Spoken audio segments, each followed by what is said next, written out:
আসসালামু আলাইকুম। এখন বর্তমান পরিস্থিতি আমাদের যে একটা অবস্থা, সেই অবস্থার দিকে তাকিয়ে লক্ষ্য করলে মনে হয় বোঝা যায় যে আমরা যে আমাদের দেশটাকে শান্তির দেশ বলে মনে করতাম, আজকে কিন্তু সেই দেশটা কিন্তু একদম অশান্তিতে পরিণত করেছে।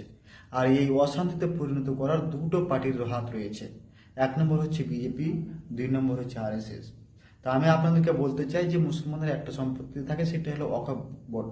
ওয়াকফ বোর্ডটাও তৈরি হয়েছিল 1925 সালে। সেখানে একটা ফান্ডিং করা হয়েছিল যে যতগুলো মুসলমান প্রভাবশালী আছে, তারা যে তাদের অতিরিক্ত ধন সম্পদ ছিল, সেই ধন সম্পদগুলো কিন্তু এই ওয়াকফ বোর্ডে দান করতো। দান করার ফলে কি হতো যে সেই ওয়াকফ বোর্ডের সমস্ত সম্পত্তিগুলো কিন্তু সেই মুসলমানদেরকে মাইনরিটি হিসাবে বা স্কলারশিপ হিসাবে সেটাকে দেওয়া হয়। কিন্তু এখন সরকার সেটার ওপর না বলিয়েছে, কারণ তারা দেখেছে যে আমাদের ভারতবর্ষের সব থেকে বেশি ধন সম্পদশালী আছে রেলওয়ে। রেলওয়ের পরে আছে ওয়াকফ বোর্ড। ওয়াকফ বোর্ডে এতগুলো সম্পত্তি দেখে তাদের মনের মধ্যে একটা হিংসা হয়ে যায়, এবং সেটাকে কিভাবে ধ্বংস করা যায় তার পরিকল্পনা চক্রান্ত করা হচ্ছে।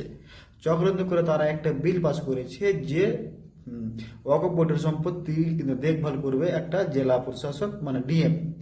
সেখানে ডিএ প্রশাসক থাকবে, আর দুজন থাকবেন মুসলমানদের পক্ষে, মুসলমানদের দুজন, এবং ডিএম এর পক্ষ থেকে মানে বেসরকারি মানে অমুসলিম দুজন থাকবে।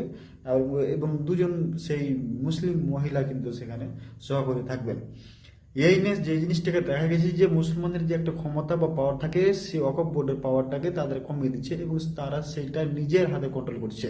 তার মানে তারা এটা বোঝাতে চাইছে যে যে রাজ্যে ওয়াকফ বোর্ডের সম্পত্তি আছে, ওই রাজ্যের ডিএম কিন্তু সেটাকে অগ্রসর করবে বা সেটাকে শাসন বা পরিচালনা করবে।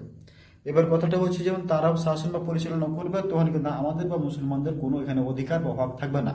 তারা যদি মনে করে যে এখানে যত সমস্ত কমিটি মুসলমান আছে তাদেরকে পরিবর্তন করে দেওয়া হোক, তারা কিন্তু সেটা খুব পরিবর্তন করতে পারবে। আর কথাটা হচ্ছে যে আপনারা যদি ওয়াকফ বোর্ডের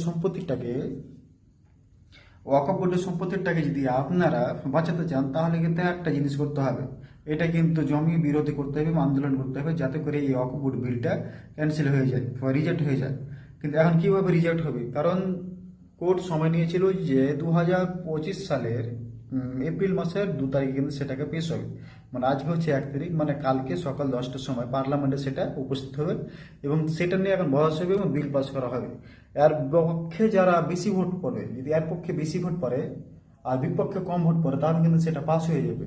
আর বিপক্ষে যদি বেশি পড়ে এবং পক্ষে যদি কম পড়ে, তাহলে কিন্তু সেটা রিজেক্ট হয়ে যাবে। আর রিজেক্ট হয়ে গেলে আগেকার অবস্থান আমাদের ফিরে আসবে। তাই আপনাদেরকে আমি বলছি যে এটা বেশি করে ভিডিওটা শেয়ার করে দেন, যাতে সাধারণ মানুষ বুঝতে পারে এবং তাদের সম্পত্তি রক্ষা করার জন্য আপনাদেরকে বা আপনাদেরকে চেষ্টা করতে হবে। ধন্যবাদ।